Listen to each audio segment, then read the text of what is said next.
The Lottery, 1948, by Shirley Jackson unfolds on a seemingly ordinary summer morning in a small American village. As the townspeople gather for their annual lottery, the veneer of normalcy gradually peels away, revealing the dark underbelly of unquestioned tradition. The morning of June 27th was clear and sunny, with the fresh warmth of a full summer day. The flowers were blossoming profusely, and the grass was richly green. The people of the village began to gather in the square, between the post office and the bank, around 10 o'clock. In some towns there were so many people that the lottery took 2 days and had to be started on June 27th. But in this village, where there were only about 300 people, the whole lottery took less than 2 hours, so it could begin at 10 o'clock in the morning and still be through in time to allow the villagers to get home for noon dinner. The children assembled first, of course. School was recently over for the summer, and the feeling of liberty sat uneasily on most of them. They tended to gather together quietly for a while before they broke into boisterous play, and their talk was still of the classroom and the teacher, of books and reprimands. Bobby Martin had already stuffed his pockets full of stones, and the other boys soon followed his example, selecting the smoothest and roundest stones. Bobby and Harry Jones and Dickie Delacroix, the villagers pronounced this name Delacroix, eventually made a great pile of stones in one corner of the square and guarded it against the raids of the other boys. The girls stood aside, talking among themselves, looking over their shoulders at the boys, and the very small children rolled in the dust or clung to the hands of their older brothers or sisters. Soon the men began to gather, surveying their own children, speaking of planting and rain, tractors and taxes. They stood together, away from the pile of stones in the corner, and their jokes were quiet, and they smiled rather than laughed. The women, wearing faded house dresses and sweaters, came shortly after their menfolk. They greeted one another and exchanged bits of gossip as they went to join their husbands. Soon the women, standing by their husbands, began to call to their children, and the children came reluctantly, having to be called 4 or 5 times. Bobby Martin ducked under his mother's grasping hand and ran, laughing, back to the pile of stones. His father spoke up sharply, and Bobby came quickly and took his place between his father and his oldest brother. The lottery was conducted, as were the square dances, the teen club, the Halloween program, by Mr. Summers, who had time and energy to devote to civic activities. He was a round-faced, jovial man, and he ran the coal business, and people were sorry for him because he had no children, and his wife was a scold. When he arrived in the square, carrying the black wooden box, there was a murmur of conversation among the villagers, and he waved and called, "Little late today, folks."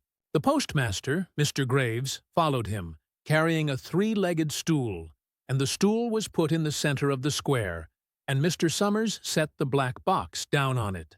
The villagers kept their distance, leaving a space between themselves and the stool, and when Mr. Summers said, "Some of you fellows want to give me a hand?"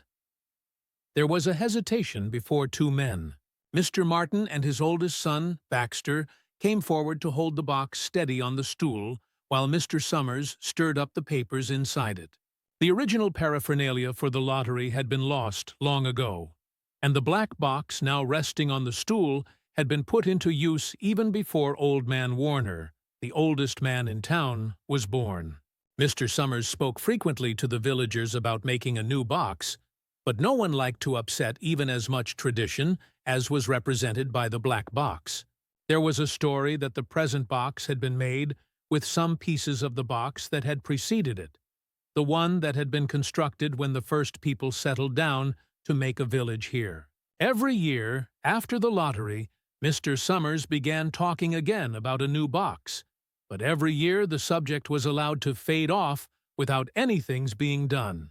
The black box grew shabbier each year. By now, it was no longer completely black, but splintered badly along one side to show the original wood color, and in some places faded or stained. Mr. Martin and his oldest son, Baxter, held the black box securely on the stool until Mr. Summers had stirred the papers thoroughly with his hand. Because so much of the ritual had been forgotten or discarded, Mr. Summers had been successful in having slips of paper substituted for the chips of wood that had been used for generations. Chips of wood, Mr. Summers had argued, had been all very well when the village was tiny, but now that the population was more than 300 and likely to keep on growing, it was necessary to use something that would fit more easily into the black box. The night before the lottery, Mr. Summers and Mr. Graves made up the slips of paper and put them in the box, and it was then taken to the safe of Mr. Summers' coal company and locked up until Mr. Summers was ready to take it to the square next morning. The rest of the year, the box was put away, sometimes one place, sometimes another. It had spent 1 year in Mr. Graves's barn, and another year underfoot in the post office, and sometimes it was set on a shelf in the Martin grocery and left there.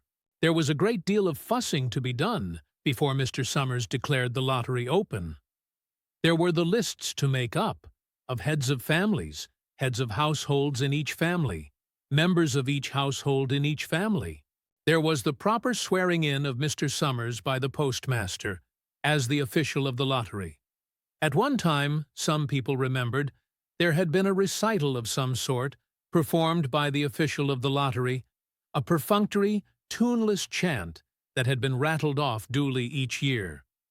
Some people believed that the official of the lottery used to stand just so when he said or sang it. Others believed that he was supposed to walk among the people. But years and years ago, this part of the ritual had been allowed to lapse. There had been, also, a ritual salute, which the official of the lottery had had to use in addressing each person who came up to draw from the box. But this also had changed with time, until now it was felt necessary only for the official to speak to each person approaching. Mr. Summers was very good at all this. In his clean white shirt and blue jeans, with one hand resting carelessly on the black box, he seemed very proper and important as he talked interminably to Mr. Graves and the Martins. Just as Mr. Summers finally left off talking and turned to the assembled villagers, Mrs. Hutchinson came hurriedly along the path to the square, her sweater thrown over her shoulders, and slid into place in the back of the crowd. "Clean forgot what day it was," she said to Mrs. Delacroix, who stood next to her, and they both laughed softly. "Thought my old man was out back stacking wood," Mrs. Hutchinson went on. "And then I looked out the window and the kids was gone. And then I remembered it was the 27th and came a-running." She dried her hands on her apron, and Mrs. Delacroix said, "You're in time, though. They're still talking away up there." Mrs. Hutchinson craned her neck to see through the crowd and found her husband and children standing near the front. She tapped Mrs. Delacroix on the arm as a farewell and began to make her way through the crowd. The people separated good-humoredly to let her through. 2 or 3 people said in voices just loud enough to be heard across the crowd, "Here comes your Mrs. Hutchinson," and "Bill, she made it after all." Mrs. Hutchinson reached her husband, and Mr. Summers, who had been waiting, said cheerfully, "Thought we were going to have to get on without you, Tessie." Mrs. Hutchinson said, grinning, "Wouldn't have me leave my dishes in the sink now, would you, Joe?" And soft laughter ran through the crowd as the people stirred back into position after Mrs. Hutchinson's arrival. "Well, now," Mr. Summers said soberly, "guess we better get started, get this over with, so's we can go back to work. Anybody ain't here?" "Dunbar," several people said. "Dunbar, Dunbar." Mr. Summers consulted his list. "Clyde Dunbar," he said. "That's right. He's broke his leg, hasn't he? Who's drawing for him?" "Me, I guess," a woman said, and Mr. Summers turned to look at her.